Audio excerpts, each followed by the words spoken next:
जय हिंद साथियों। तो आज हम पढ़ने वाले हैं प्रायद्वीपीय भारत का पठार। इससे पहले लेक्चर में हम कुछ बेसिक चीज़ों को जो है प्रायद्वीपीय भारत के पठार के बारे में अच्छे से अध्ययन कर चुके हैं। तो ये आज हमारा कौन सा लेक्चर है? यह हमारा दूसरा लेक्चर, ठीक है। मैप से समझने की कोशिश करते हैं। हाँ, यदि आपने अब भी हमारे चैनल सब्सक्राइब नहीं किया है तो प्लीज़ कर लीजिएगा। हम इसके लिए इस पर डिटेल में ज्योग्राफी को मैपिंग के साथ समझ रहे हैं, ठीक है। यदि वीडियो आपको अच्छी लगती है हमारी तो वीडियो को लाइक करना बिल्कुल भी ना भूलिए, ठीक है। तो क्या लेक्चर है हमारा?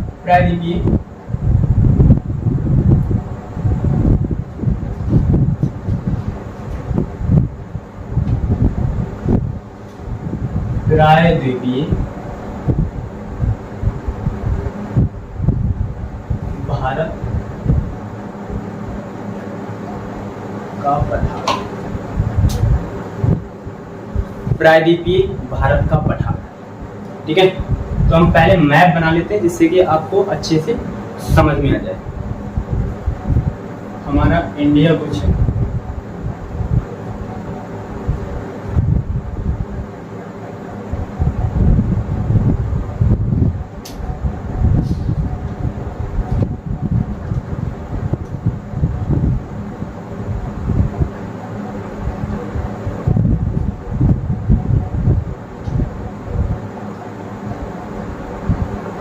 इंडिया है कुछ इस तरीके से।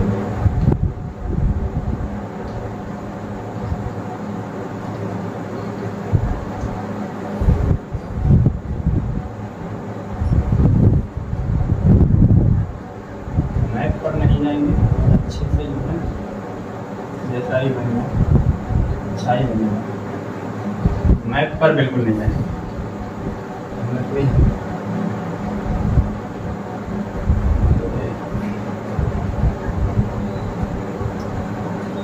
ठीक है, कुछ इस टाइप से अपने इंडिया का मैप यहाँ पे है। आप देख रहे हैं ये क्या है? अरावली पर्वत, ठीक है। और यहाँ पे है विंध्या पर्वत। विंध्या पर्वत के उत्तर में क्या है? मालवा का पठार है। और यहाँ ये क्या बना रहे हैं हम?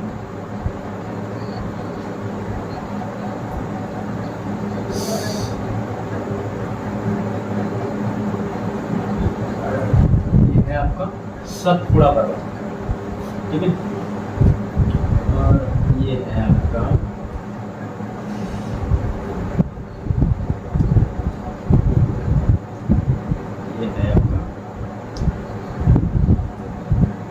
कुछ ये संरचनाएं हैं।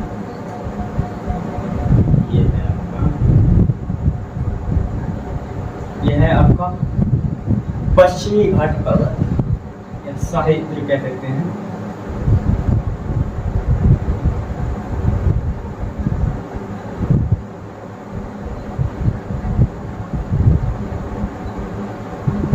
और ये जहां मिलते हैं पूर्वी घाट और पश्चिमी घाट, वहां किस पर्वत का निर्माण होता है? नीलगिरी। इसका नीलगिरी पर्वत का निर्माण। इनके बारे में हम कुछ बेसिक चीजें जान चुके हैं। अब हम पढ़ते हैं इसके बारे में।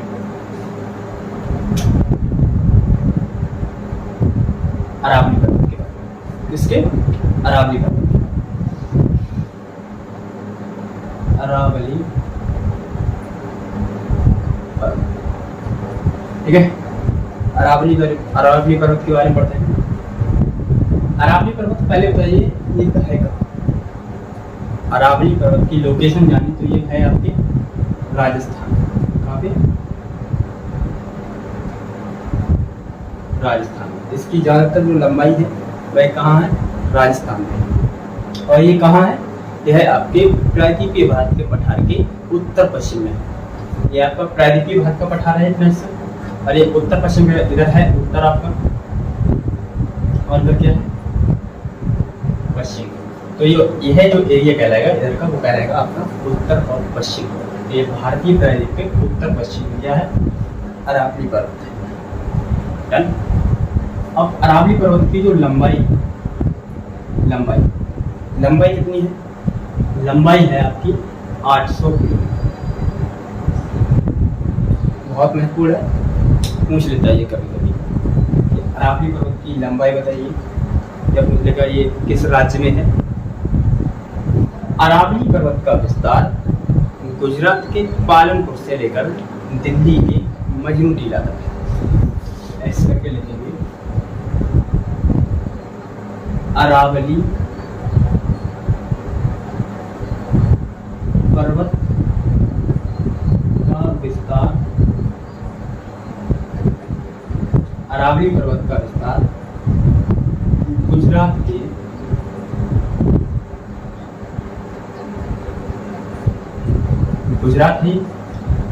के पालनपुर से लेकर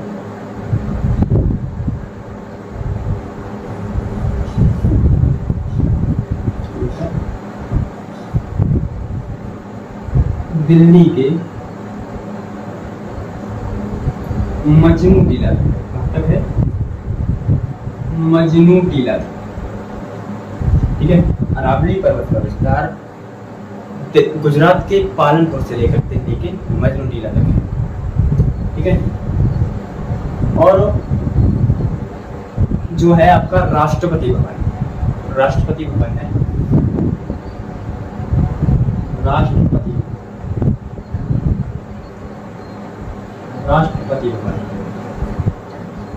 भवन जो है रायसीना पहाड़ी पर जो है।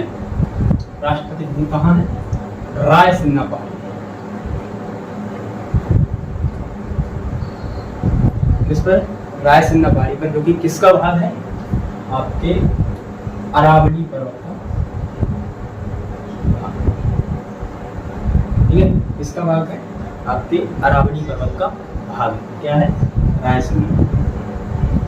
ठीक है, और अरावली पर्वत इसके दक्षिणी, अरावली पर्वत के, ये हो गया आपका पहला पॉइंट, हो गया दूसरा पॉइंट, तीसरा पॉइंट है अरावली पर्वत के दक्षिणी भाग। अरावली पर्वत के दक्षिणी भाग को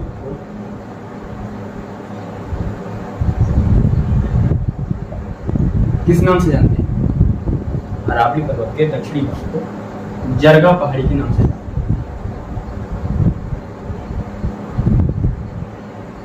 बहुत महत्वपूर्ण है, इसे याद करके जरूर रखिएगा। किस नाम से? जरगा पहाड़ी। ब्लैक से लिख देता हूं, जरगा पहाड़ी। ये किस नाम से? जरगा पहाड़ी के नाम से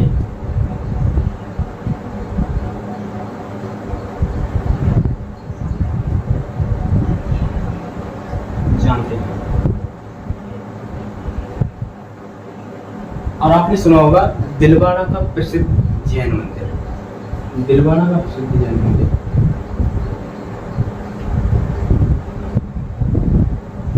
दिलवाड़ा का प्रसिद्ध जैन मंदिर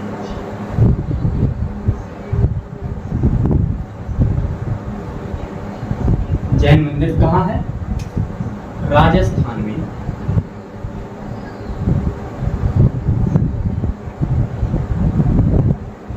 माउंट आबू पर स्थित है।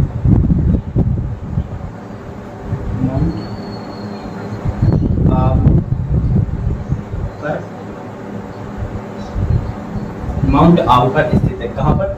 राजस्थान में माउंट आबू पर स्थित है। ठीक है, राजस्थान में कहाँ है? माउंट आबू पर स्थित है। क्या चीज? दिलवाड़ा का जैन मंदिर। देखें, दिलवाड़ा का प्रसिद्ध जो है जैन मंदिर है, ये कहाँ है? आपके राजस्थान में माउंट आबू पर स्थित। ठीक है, इतनी बात याद रहेगी। अब बात करते हैं कि अरावली जो पर्वत है, इसका सर्वोच्च शिखर कौन सा है? सर्वोच्च शिखर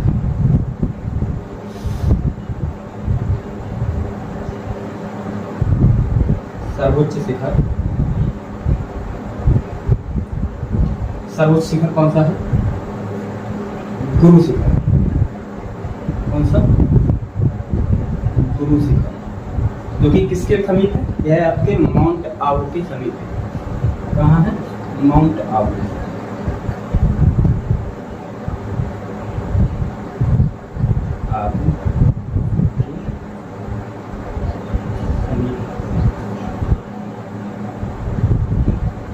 ठीक है, माउंट आबू के समीप। इसकी कभी कभी लंबाई पूछ लेता है, हाइट पूछता है, लंबाई नहीं। हाइट कितनी है इसकी? 1700, ब्लैक से लिख देते हैं, 1722 मीटर। कितनी? गुरु शिखर जो सर्वोच्च शिखर है इसका, अरावली पर्वत का, उसकी जो हाइट है वो कितनी है? 1722 मीटर है। ठीक है, सर्वोच्च शिखर। अरावली पर्वत के, जो अरावली पर्वत है, यहाँ से एक नदी निकलती है।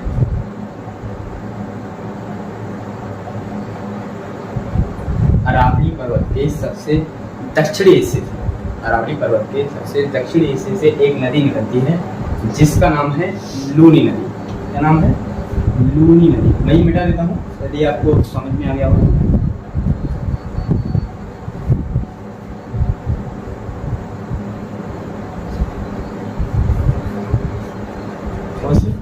अरावली पर्वत के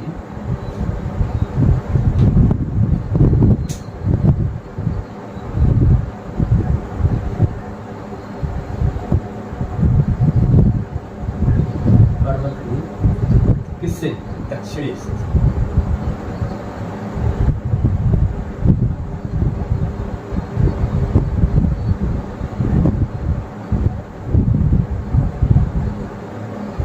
एक नदी निकलती है। नदी का क्या नाम है? लूनी नदी।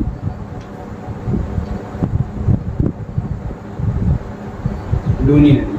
लूनी नदी एकमात्र ऐसी नदी है जो कि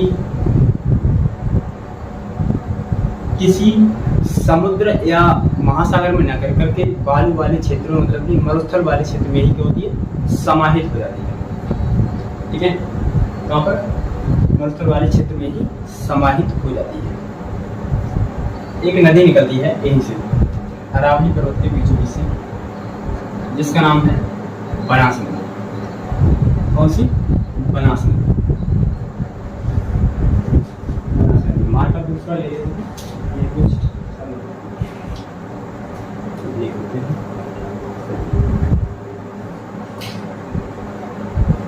बनास नदी, उसी बनास नदी। बनास नदी जो है, बनास नदी अरावली पर्वत के, अरावली, बनास नदी अरावली पर्वत को पश्चिम से पूर्व दिशा में, पर्वत को पश्चिम से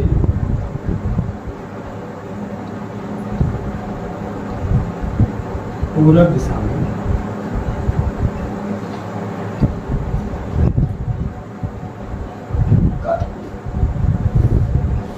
ठीक है, और कहाँ जाकर मिल जाती है? यह आपके चंबल नदी में मिल जाती है। चंबल नदी किसकी सहायक नदी है?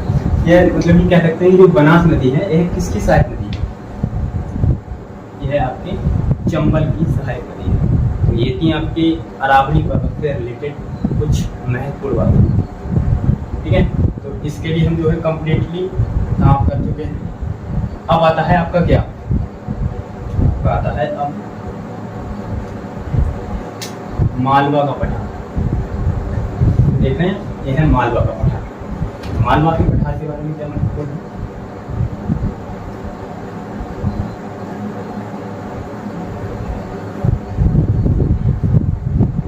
मालवा का पठार क्या चीज लड़ेंगे? मालवा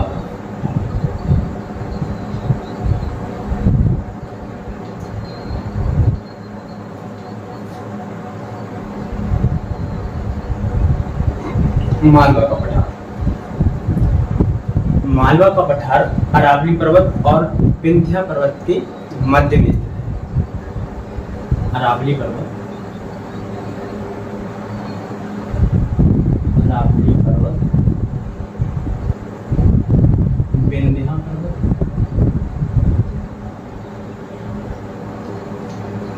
और विंध्या पर्वत, सॉरी मालवा का पठार, मालवा का पठार,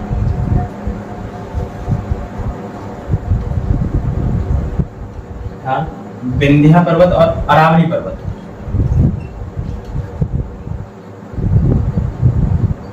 अरावली पर्वत की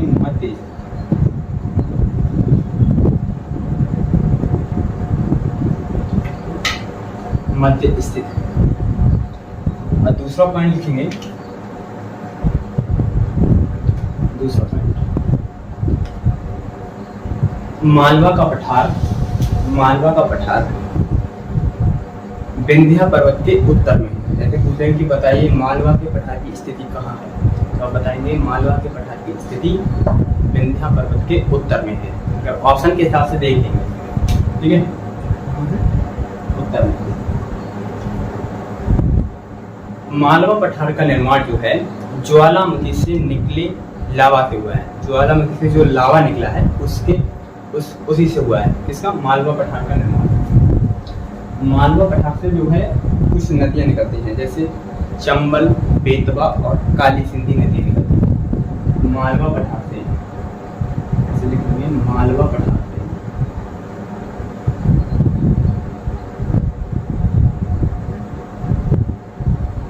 मालवा पठार से चंबल, मालवा पठार से चंबल, बेतवा और काली सिंधी, काली सिंध नदी निकलती है। सिंधु नहीं, काली सिंध नदियां निकलती है, ठीक है, काली सिंध नदियां निकलती है,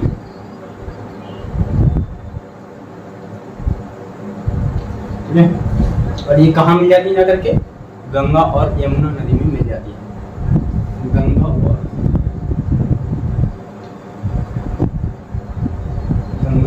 यमुना नदी में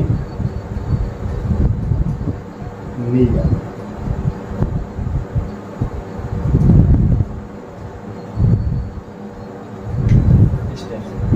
ये है आपकी चंबल नदी, बेतवा, काली सिंधी, ठीक है, यमुना नदी में करके मिल जाती है। विंध्या पर्वत के, जो आपका विंध्या पर्वत है, विंध्या पर्वत के दक्षिण में, विंध्या पर्वत के दक्षिण में क्या है? सतपुड़ा है।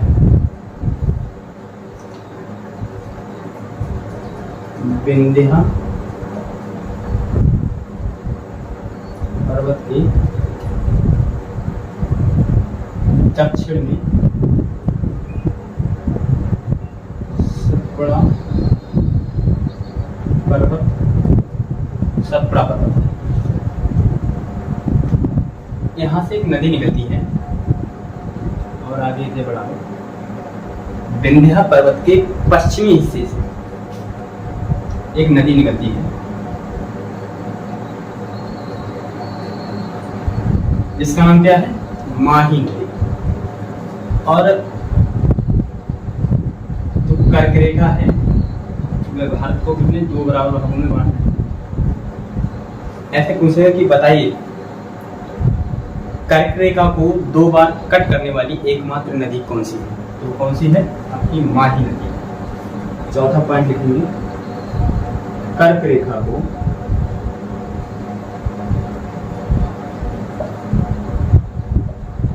2 बार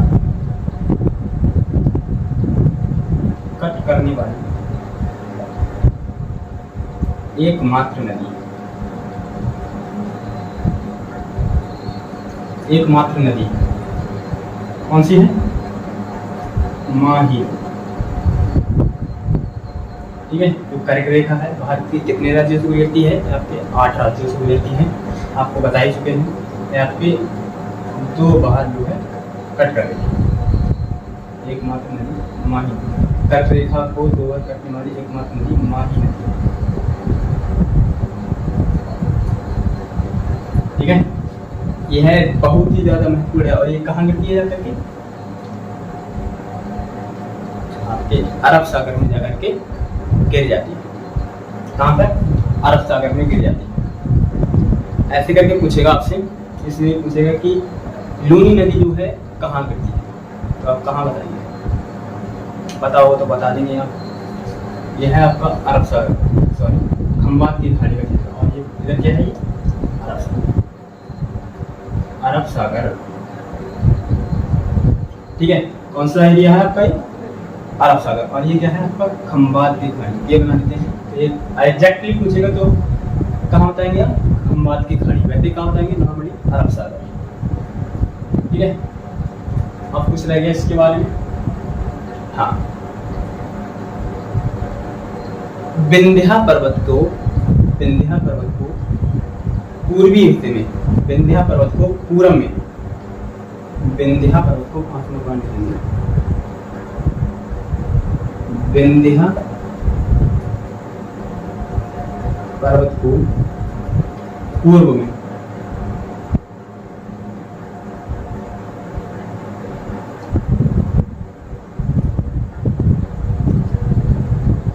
विंध्या पर्वत को पूर्व में कैमूर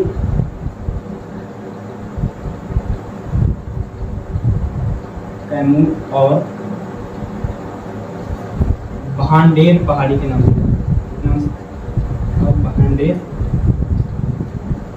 पहाड़ी के नाम से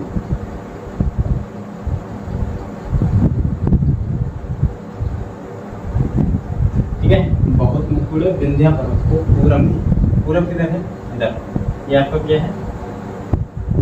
विंध्या पर्वत। ठीक है, विंध्या पर्वत जो है भारत को दो बराबर भागों में बांटता है। इतनी बात ध्यान रही। नीचे क्या है?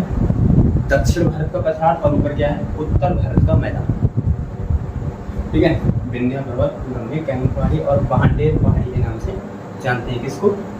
विंध्या पर्वत। ठीक है, कर्क रेखा को दो बार कट करने वाली एकमात्र नदी कौन सी है? माही नदी है। विंध्या पर्वत के दक्षिण में क्या है? आपका सतपुड़ा पर्वत है। ठीक है, क्या है? सतपुड़ा पर्वत है। और सतपुड़ा के उत्तर में क्या है? सतपुड़ा के उत्तर में एक नदी बहती है जिसका नाम है क्या? नर्मदा नदी। और सतपुड़ा के दक्षिण क्या है? एक है नदी जिसका नाम है तापी नदी। अब इसे मिटा देते हैं। अब हेडिंग डालेंगे सतपुड़ा पर्वत।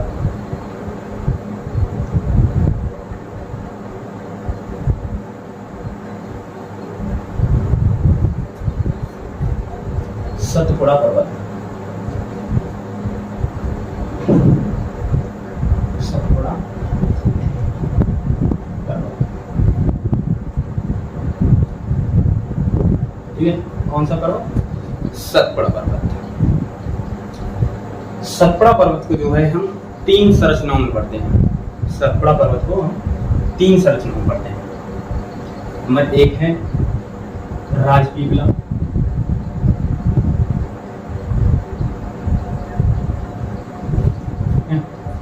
और दूसरी है आपकी महादेव राजपीपला पहाड़ी, दूसरी आपकी महादेव पहाड़ी, पहाड़ी, और चौथी है तीसरी है आपकी मैकाल पहाड़ी। कौन सी? मैकाल पहाड़ी। ठीक है, राजपीपला पहाड़ी, महादेव पहाड़ी, मैकाल पहाड़ी।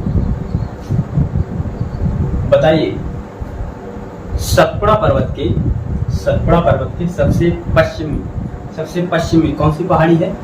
राजपीपला पहाड़ी। राजपीपला पहाड़ी ऐसे करके लिखेंगे, राजपीपला पहाड़ी सतपुड़ा पर्वत के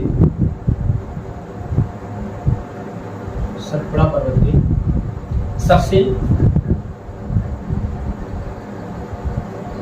पश्चिम में है।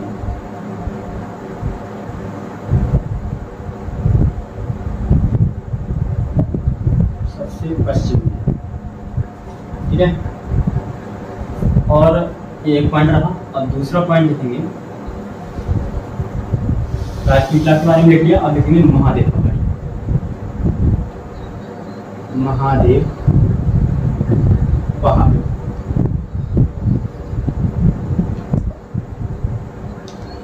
ठीक है।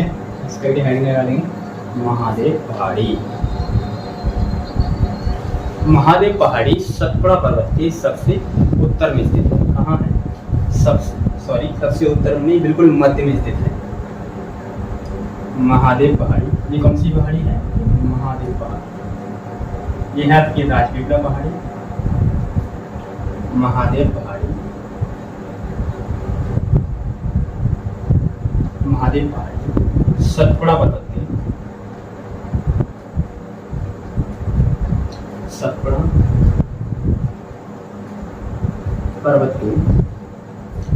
सतपुड़ा पर्वत की मध्य में स्थित है। कहाँ? मध्य में स्थित है। आपको देख ही रहा होगा मैप में, बिल्कुल मध्य में स्थित है, मतलब बीच में है। ये मध्य में स्थित है। सतपुड़ा पर्वत की यहीं पे से बनाते हैं।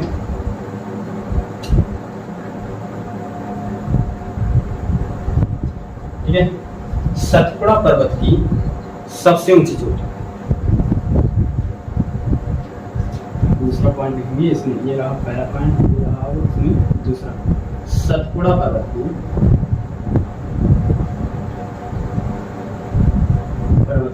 सतपुड़ा पर्वत है, सतपुड़ा पर्वत की सबसे ऊंची चोटी, जिसका नाम क्या है? धूपगढ़ी। ये किस पहाड़ी के अंतर्गत है? सतपुड़ा में। यह आपकी महादेव पहाड़ी के अंतर्गत स्थित है। सतपुड़ा पर्वत की सबसे ऊंची चोटी, सबसे ऊंची चोटी, सतपुड़ा पर्वत की सबसे ऊंची चोटी धूपगढ़ी। कौन सी? धूपगढ़ी। सतपुड़ा पर्वत की सबसे ऊंची चोटी धूपगढ़ी जो है, कहाँ? महादेव। धूपगढ़ी जो चोटी है, इसकी लंबाई, ऊंचाई कितनी है? 1350 मीटर। ये कभी कभी पूछ लेता है, कितनी? 1350 मीटर। इसे याद रखेंगे। सतपुड़ा पर्वत की सबसे ऊंची चोटी कौन सी है? धूपगढ़ी। हाइट कितनी है? 1350 मीटर। कहाँ है? आपकी महादेव पहाड़ी पर स्थित है। महादेव पहाड़ी पर स्थित है। ठीक है। मैं आपके लिए नोट्स बनवा रहा हूँ, आपको अच्छा रहेगा ये। कहाँ? महादेव पहाड़ी पर दिख ही रहा है आपको। फिर आता है आपका कौन सा? मैकाल पहाड़ी। तीसरे नंबर पे देंगे तो आपकी महादेव,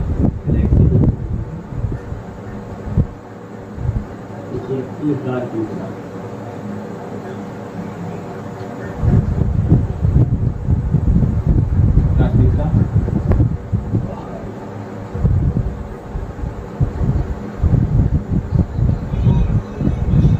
पहाड़ी। अब आती है आपकी कौन सी?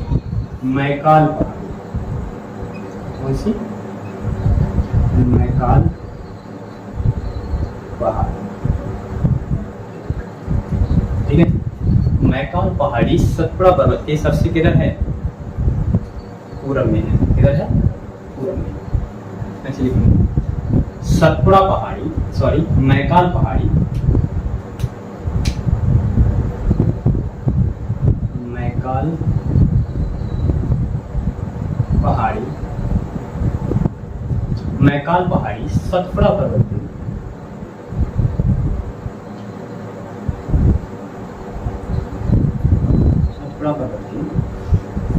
मैकाल पहाड़ी सतपुड़ा पर्वत के सबसे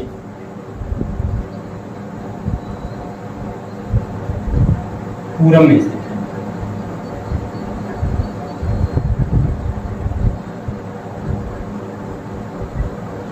सबसे पूर्व में स्थित है। मैकाल पहाड़ी है, इसकी सबसे ऊंची चोटी कौन सी है? मैकाल पहाड़ी, इसकी सबसे ऊंची चोटी। मैकाल पहाड़ी की सबसे ऊंची चोटी कौन सी है? सबसे ऊंची चोटी, बहुत महत्वपूर्ण है ये। सबसे ऊंची चोटी, सबसे ऊंची चोटी का नाम क्या है? अमरकंटक। क्या नाम है? अमरकंटक।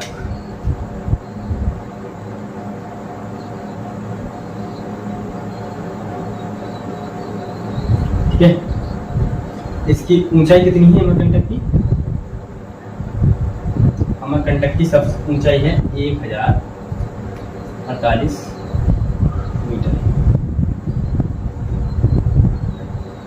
जो धूपगढ़ी पर्वत चोटी है, यह महादेव पहाड़ी की भी सबसे ऊंची चोटी है और इसकी सतपुड़ा पर्वत की भी सबसे ऊंची चोटी है। ठीक है, अब एक तो बता देते हैं आपके लिए। अब मैं उम्मीद करता हूँ आपको ये अच्छे से समझ में आ गया होगा। आप चाहें तो स्क्रीनशॉट ले सकते हैं।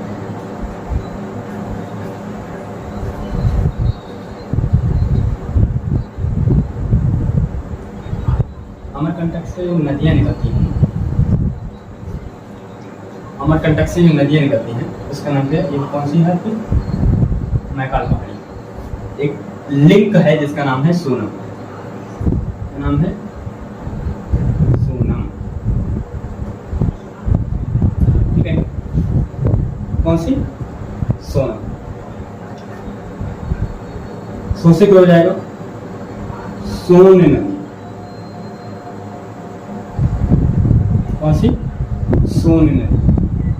ठीक है, नासिक क्या हो जाएगा? नर्मदा नदी। नर्मदा नदी। और मासी क्या हो जाएगा? महानदी। अब आप समझते होंगे कि महानदी तो आपने कभी कभी पढ़ा होगा किसी किताबों में कि महानदी जो है छत्तीसगढ़ के सिमवा पहाड़ी से निकलती है। छत्तीसगढ़ की सिमवा पहाड़ी से निकलती है। अब आपको ऑप्शन देख के लगा लें। अगर उसमें ऑप्शन में अगर जैसे पूछा उसमें कि महानदी कहाँ से निकलती है, अगर उसने सिमवा पहाड़ी नहीं दिया है और उसमें अमरकंटक दिया है तो आप कौन सा लगाएंगे? अमरकंटक। अगर उसमें अमरकंटक भी दिया है और सिमवा पहाड़ी भी दिया है तो आप कौन सा लगाएंगे? सिमवा पहाड़ी ही लगाएंगे। कौन सी? सिमवा पहाड़ी। अगर नहीं दिया है तो महानदी लगाएंगे। आप कभी कभी किताबों में देखेंगे। ठीक है, जो सोन नदी जो है गंगा की सहायक नदी है। सोन नदी इधर चली जाती है और नर्मदा नदी सतपुड़ा पर्वत के उत्तर में बहती हुई जो है खम्बा गिराती है। और माही नदी किधर? बंगाल की खाड़ी में अपना जल गिराती है।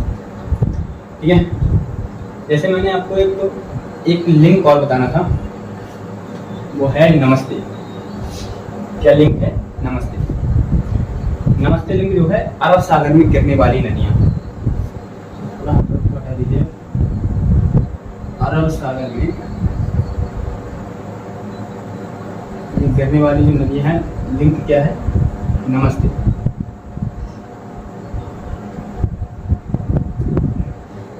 ठीक है, ना से क्या हो जाएगा? नर्मदा। माँ से क्या हो जाएगा? माही। नर्मदा माही। सा से क्या हो जाएगा? साबरमती नदी। कौन सी? साबरमती नदी। और ता से क्या हो जाएगा? तापी नदी। ठीक है, बहुत महत्वपूर्ण है यह। आपके पूछ ही लेते कि बताइए तापी नदी कहाँ बहती है, कहाँ गिरती है, इतना जल कहाँ गिराती है? तो आप कहाँ बताएंगे? अरब सागर में या खंबात की खाड़ी में यह अपना जल गिराती है। तापी और नर्मदा नदी जो है उल्टा बहती है, प्रायद्वीपीय भाग के पठार के ढाल के विपरीत होती है। ठीक है, इतनी बात समझ में आ गई। आप कुछ बचा? अब स्टार्ट करते हैं। छोटा नागपुर का पठार। कौन सा? छोटा नागपुर का पठार।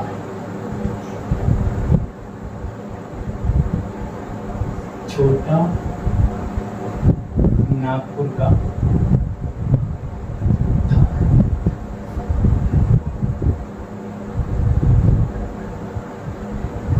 छोटा नागपुर का पठार। ठीक है, छोटा नागपुर का पठार कहाँ है? तो अब मैं ये मिटा देता हूँ।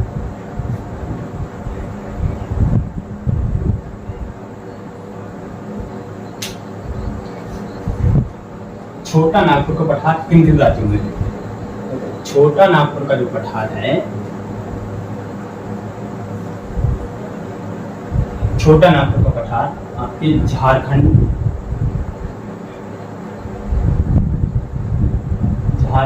और पश्चिम बंगाल राज्य। कहाँ है? पश्चिम बंगाल राज्य में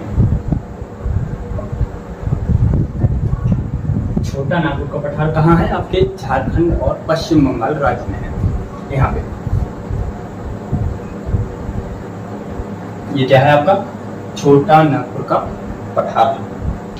ठीक है, क्या है? छोटा नागपुर का पठार। अब छोटा नागपुर के पठार से दो नदियां निकलती हैं। कितनी नदियां निकलती हैं? दो नदियां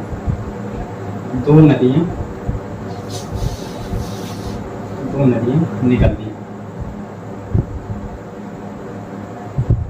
नंबर एक है आपकी दामोदर नदी।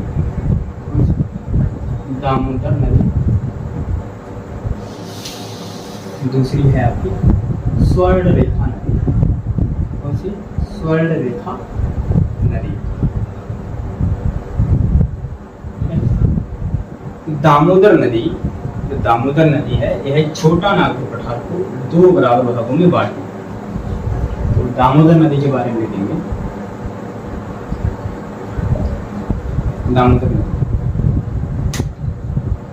दामोदर नदी की जो लंबाई है वह लगभग 592 किलोमीटर है। कितनी है? 592 किलोमीटर।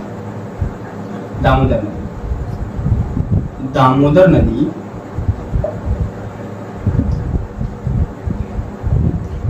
नदी छोटा नागपुर पठार को दो बराबर भागों में बांटती है। और इसके जो दो बराबर भागों में बांटती है, तो इसके ऊपरी जो उत्तरी हिस्सा उसे कहते हैं हम हजारीबाग का पठार। जो निचला हिस्सा है, मतलब कि दक्षिणी भाग है, उसे कहते हैं हम रांची का पठार। दामोदर नदी दो भागों में बांटती है। दो भागों में किसको? छोटा नागपुर पठार को। दामोदर नदी छोटा नागपुर पठार को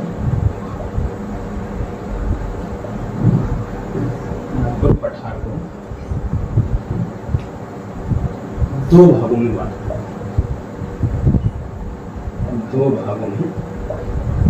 बांटती है। नंबर एक है आपका हजारीबाग का पठार।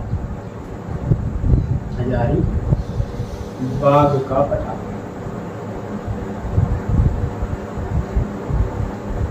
ठीक है, कौन सा है?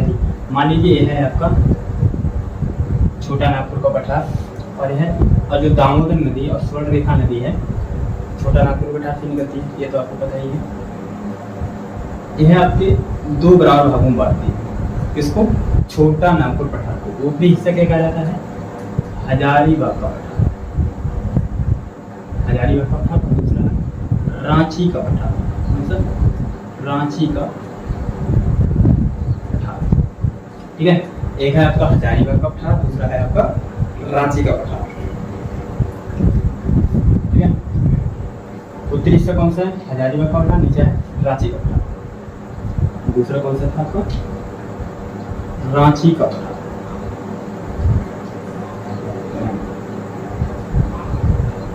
रांची का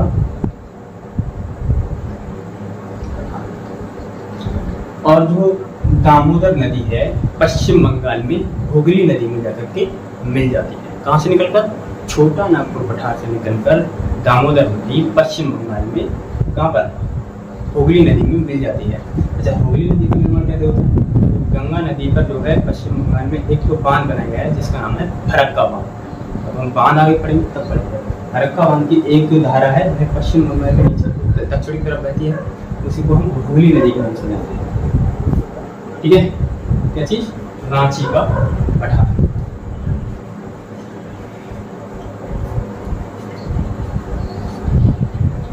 अब बात आती है जो रांची का पठार है,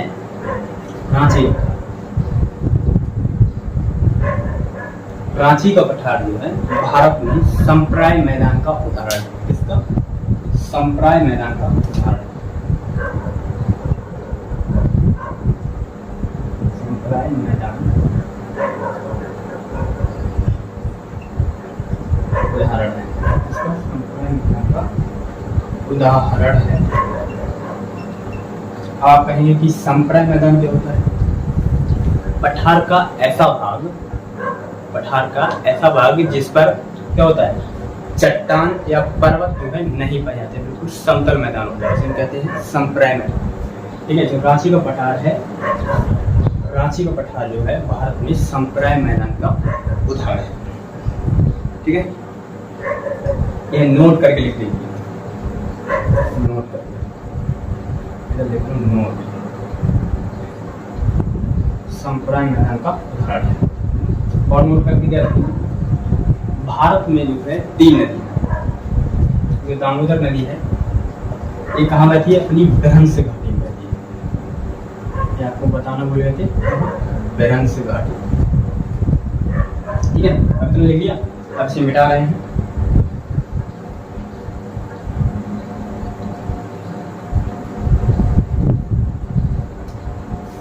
भारत में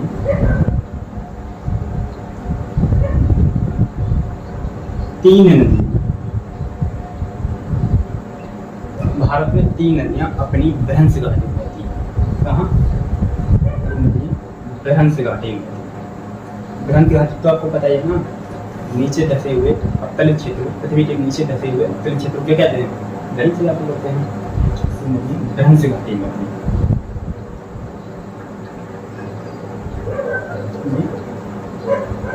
बहती है। ठीक है, एक तो 2 नदियां कौन सी थी?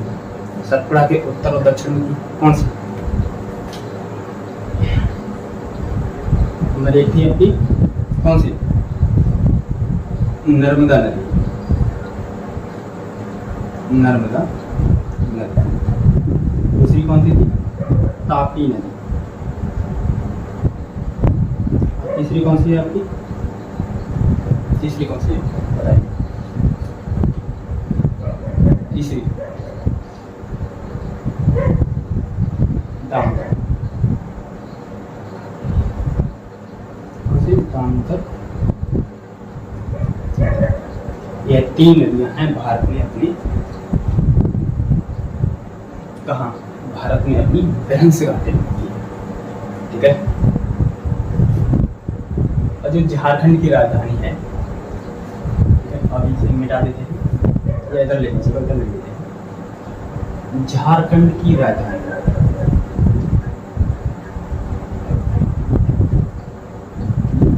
झारखंड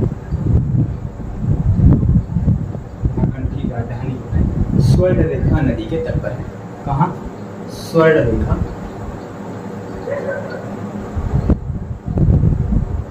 नदी के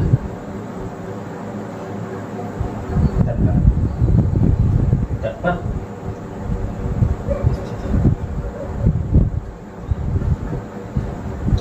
ठीक है, अब लिखेंगे, इतना लिखिए। मैं उम्मीद करता हूँ अब आपने ये जो है लिख लिया होगा।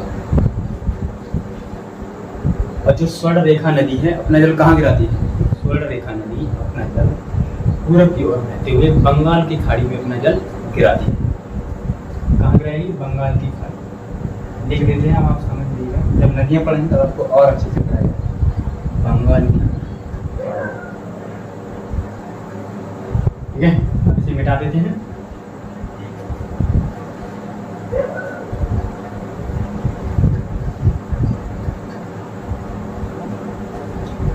भारत में जो है खनिज संपदा की दृष्टि से, किसके? खनिज संपदा की दृष्टि से, खनिज संपदा की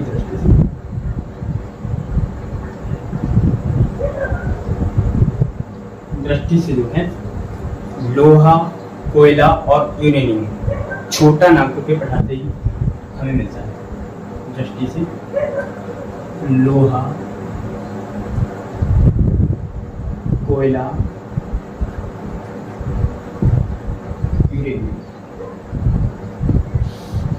लोहा, कोयला, यूरेनियम कहाँ से मिलता है हमें? छोटा नागपुर के पठार से ही मिलता है।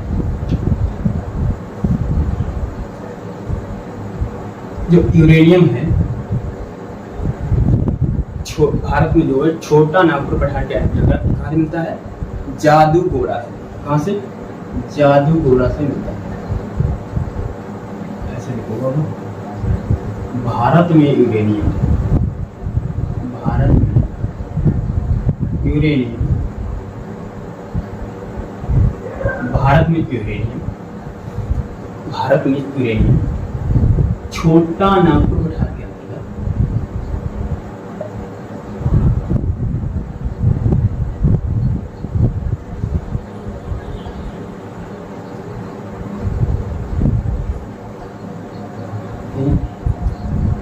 अंतर्गत कहाँ से मिलता है? जादूगोड़ा की, जादूगोड़ा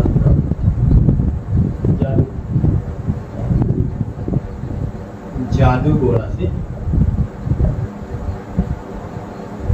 प्राप्त होता है। खनिज संपदा की दृष्टि से लोहा, कोयला, यूरेनियम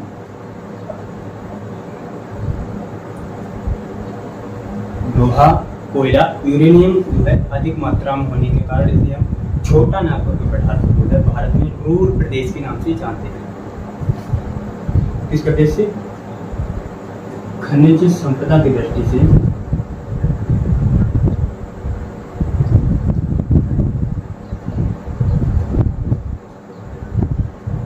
खनिज संपदा की दृष्टि से लोहा, ऐसे लोगों खनिज संपदा की दृष्टि से छोटा नागपुर पठार,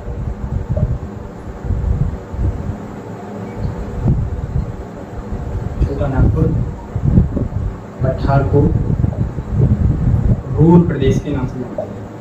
किस नाम से?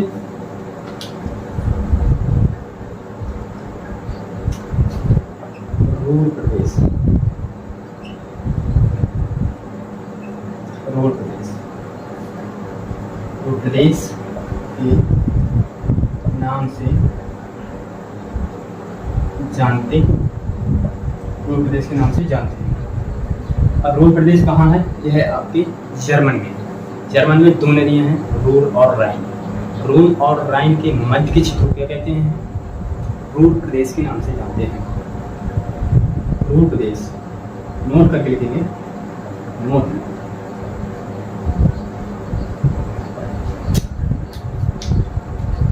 रूर प्रदेश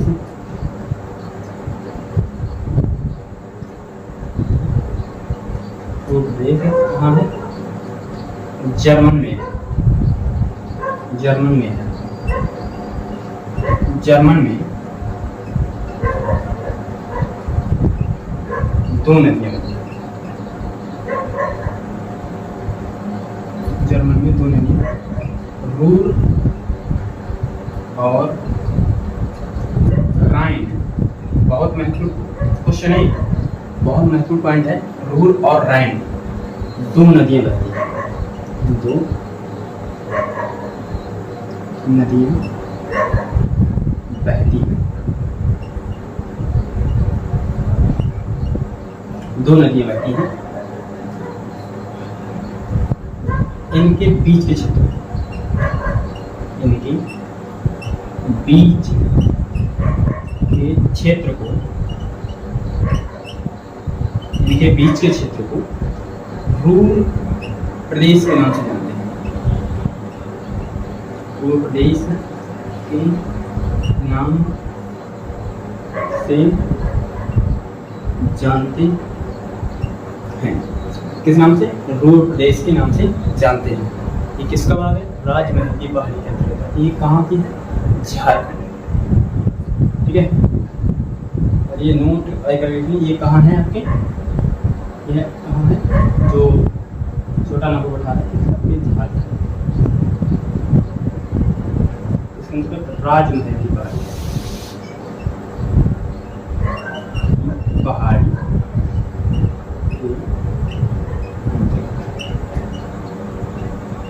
ठीक है, इसके अंतर्गत राजमहल की पहाड़ी के अंतर्गत। अब पढ़ते हैं क्या, शिलोंग का पठार। शिलोंग का पठार, हेडिंग डालेंगे शिलोंग का पठार।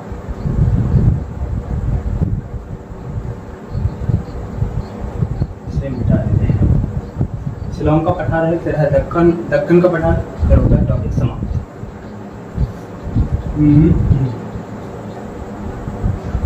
शिलोंग का पठार। शिलोंग का पठार जो है मुख्य रूप से स्वतंत्र रूप से न होकर के ये किसका भाग है, यह आपके प्रायद्वीपीय भारत का भाग है।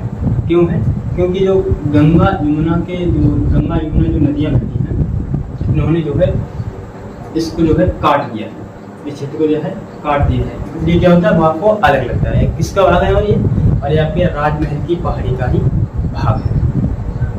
ठीक है, तो शिलोंग पठार के अंतर्गत जो है कुछ महत्वपूर्ण चोटियां हैं, जैसे कि मेघालय क्या है, मेघालय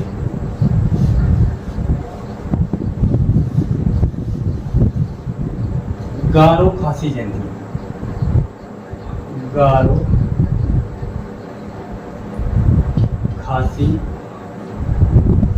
जयंतियाँ,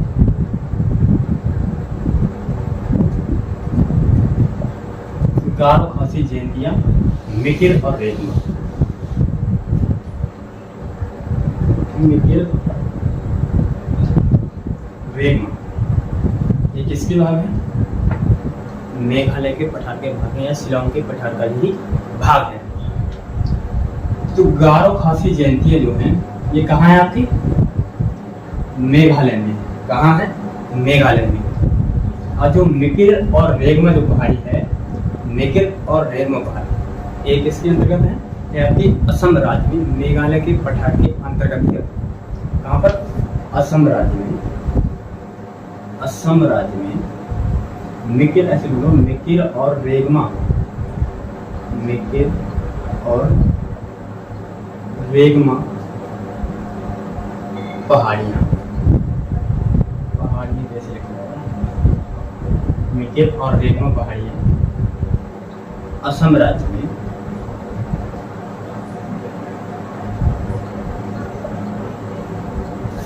मेघालय के, असम राज्य में मेघालय की पठार के अंतर्गत ही आती है, अंतर्गत ही लिखा है, अंतर्गत ही आती है। यदि आपने हमारे चैनल सब्सक्राइब नहीं किया तो प्लीज कर लीजिएगा, अंतर्गत ही आती है। हालांकि आपको दिख रहा होगा कि ये है जो मेघालय का पठार है, ये है हिमालय के बिल्कुल समीप है, लेकिन ये हिमालय का हिस्सा नहीं है। ये किसका हिस्सा है, प्रायद्वीपीय भारत का हिस्सा है। क्यों हो गया, क्योंकि जो गंगा यमुना का जो जल बहता है उन्होंने इस क्षेत्र को क्या है, काट दिया है। कहाँ तक, किसका भाग है ये, और ये आपकी राजमहल की पहाड़ी का ही भाग है। हाँ, मेघालय का जो पठार है इसकी सबसे ऊंची चोटी है। मेघालय बहुत महत्वपूर्ण है, ये आराम से लिखिए। मेघालय के पठार की सबसे ऊंची चोटी, सबसे ऊंची चोटी कौन सी, नोकरेक पहाड़ी है। कौन सी, नोकरेक पहाड़ी,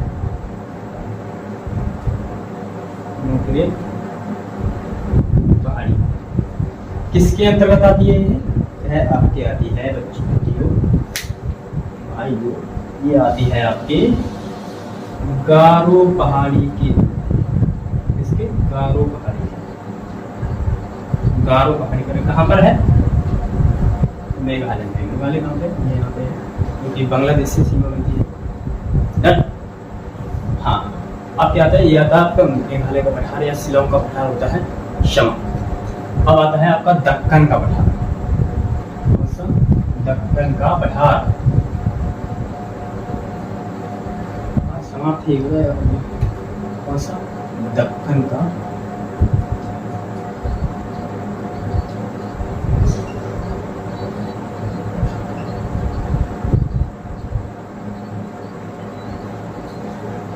दक्कन के पठार की अवस्थिति कहाँ है? दक्कन के पठार की अवस्थिति अरावली पर्वत,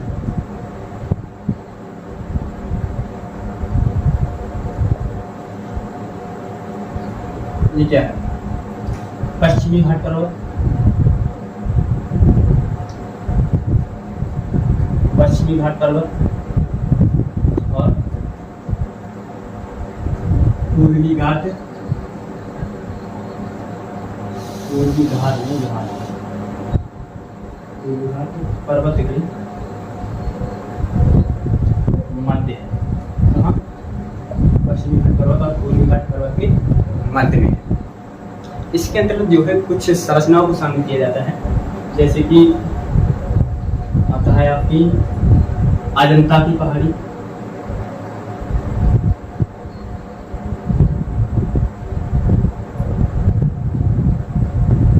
अजंता की पहाड़ी बहुत महत्वपूर्ण है। ये कहाँ है आपके? महाराष्ट्र। ठीक है, कहाँ पे? महाराष्ट्र में है। दूसरा है आपका हरिश्चंद्र की पहाड़ी, सॉरी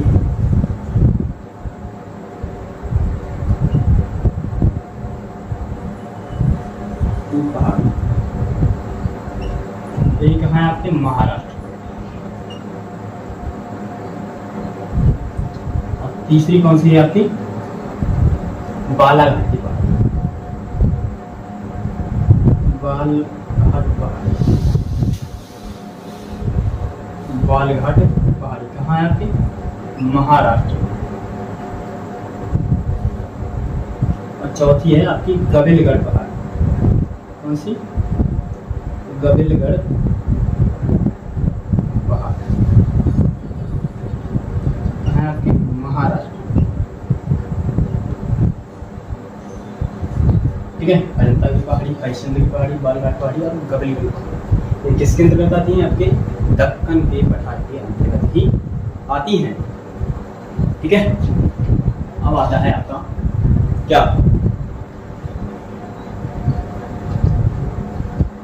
दक्कन के पठार के अंतर्गत ही क्या आता है?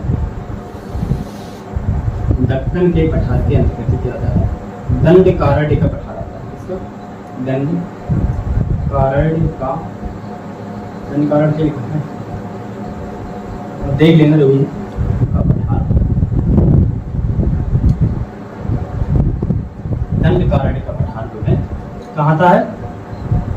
दक्कन के पठार के अंतर्गत ही आता है।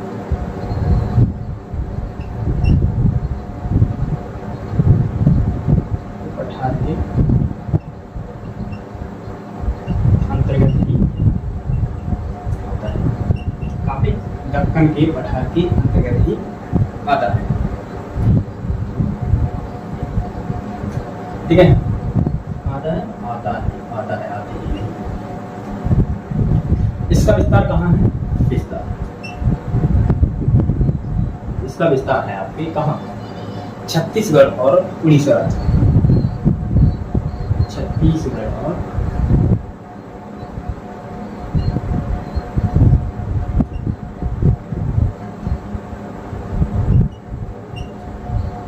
उड़ीसा राज्य।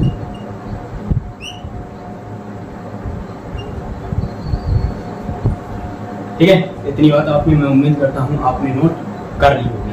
मैं कुछ एक दो बिंदु और रह गए हैं, वो भी अभी लिखा दीजिए।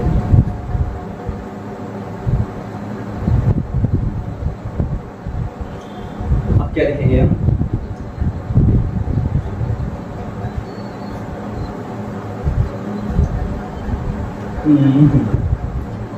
दंडकारण्य, दंडकारण्य पठार के दक्षिण में, क्या है आपको बताइए? दंडकारण्य के पठार के दक्षिण क्या है आपका? बस्तर का पठार। इसका बस्तर का पठार हमारे दक्षिणी कहता है बस्तर का पठार। बस्तर का पठार, ठीक है, बस्तर का पठार। ये किसके अंतर्गत आता है? लेकिन यह आपके दंडकारण्य पठार के अंतर्गत ही आता है। एक नोट करके लिखेंगे, भारत में बस्तर का पठार है। भारत में इनका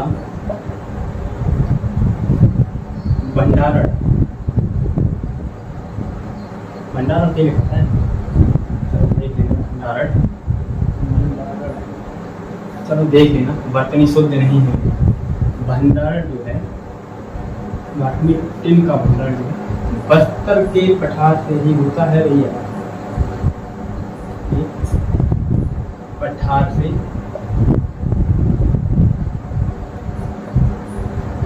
होता है।